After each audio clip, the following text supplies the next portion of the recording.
Sean Laidlaw was nervous. After everything he and his rescued doggie had experienced in war-torn Syria, they'd formed a close bond. But a lot can change in 9 months. Would the grown dog he was about to meet resemble the puppy that he had to leave behind? Although 30-year-old Laidlaw from Essex, England, currently manages a gym, that wasn't always the case. In fact, he used to serve as a lance corporal with the Royal Engineers. Furthermore, earlier in the year, Laidlaw had been part of a privately contracted bomb disposal team. During this time, Laidlaw found himself operating within Raqqa, Syria, disarming explosives for the U.S. State Department. But in February 2018, the soldier discovered something surprising in the most unlikely of places. It all began when he heard a noise coming from a ruined school. Laidlaw subsequently followed the sound and found a disturbing scene beneath a concrete block. 5 little puppies lay on the ground, and 4 of them were dead. However, the last one was very much alive. That must have surprised the soldier, considering the devastation. The puppy had apparently not only survived the collapse of the building, but also the explosion that caused it. Unfortunately, the traumatized baby was scared of Laidlaw and wouldn't go near him. Instead, the soldier kept an eye on the pup and tried to earn its trust. Laidlaw left food and water out for the baby, and over time it got used to his presence. 3 days later, they'd formed a strong bond, so Laidlaw called the dog Barry on the assumption that it was a boy. He later found out Barry was a girl, but he'd become accustomed to the name by then. Barry and Laidlaw comforted each other through some dark times, as the soldier told the Daily Telegraph on November 7th. "I feel like it may have come across that I saved Barry's life," he revealed, "but I feel like she saved mine." "Working in a war zone, coming back to camp, you sit in your room on your own," Laidlaw continued. "To have a companion you can play with and train, it kept my mind away from all the things I was seeing and doing out there." The soldier elaborated, "You can only imagine how bad Syria is, and to be able to come back to the camp and train her for 3 hours, take her for a walk, things like that really took my mind away from where I was. It gave me a bit of normality. She definitely kept me sane," Laidlaw explained. "She stayed with me all day, every day. She did jobs with me. I'd wake up, she'd come eat with me.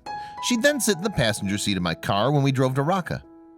Laidlaw looked after Barry in turn and provided what comforts he could. For example, the soldier made his dog a toy from an old pair of jeans.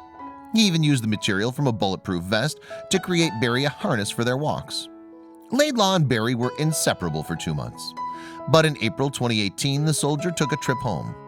Although he expected to be back in Syria sooner or later, Laidlaw received an unexpected call. It was an order for the soldier to stay in England.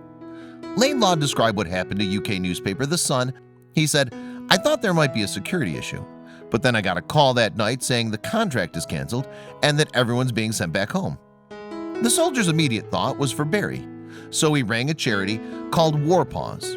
The Iraq-based group is dedicated to saving dogs from war-torn areas such as Syria. In addition, it also helps process official papers and veterinary precautions mandatory in moving those animals across borders. "I put the phone down and immediately called the charity," Laidlaw told The Sun. "I didn't think of anything else and tried to see how I could get Barry home."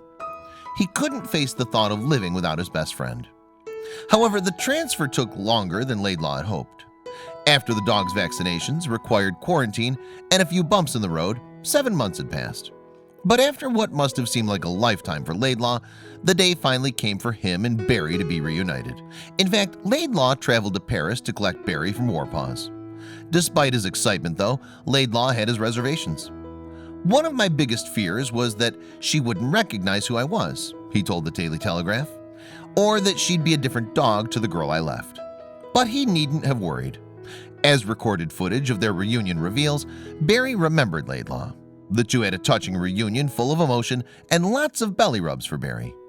"It was pure joy when she realized who I was," he said. "She's exactly as she was back in Syria." "It was just great to have my dog again," Laidlaw said. Now he and Barry can enjoy life at a much more leisurely pace than they did in Syria. "Everyone's got their lives. My parents and girlfriend are at work, and so when I get back, at least I know I've got my dog. And she'll always be there. I think as soon as Barry and I bonded, where I could pick her up, for me she'd always become my dog," Laidlaw concluded. Having a companion is one of the best things to help with PTSD. A dog always makes you happy, always wants to be with you.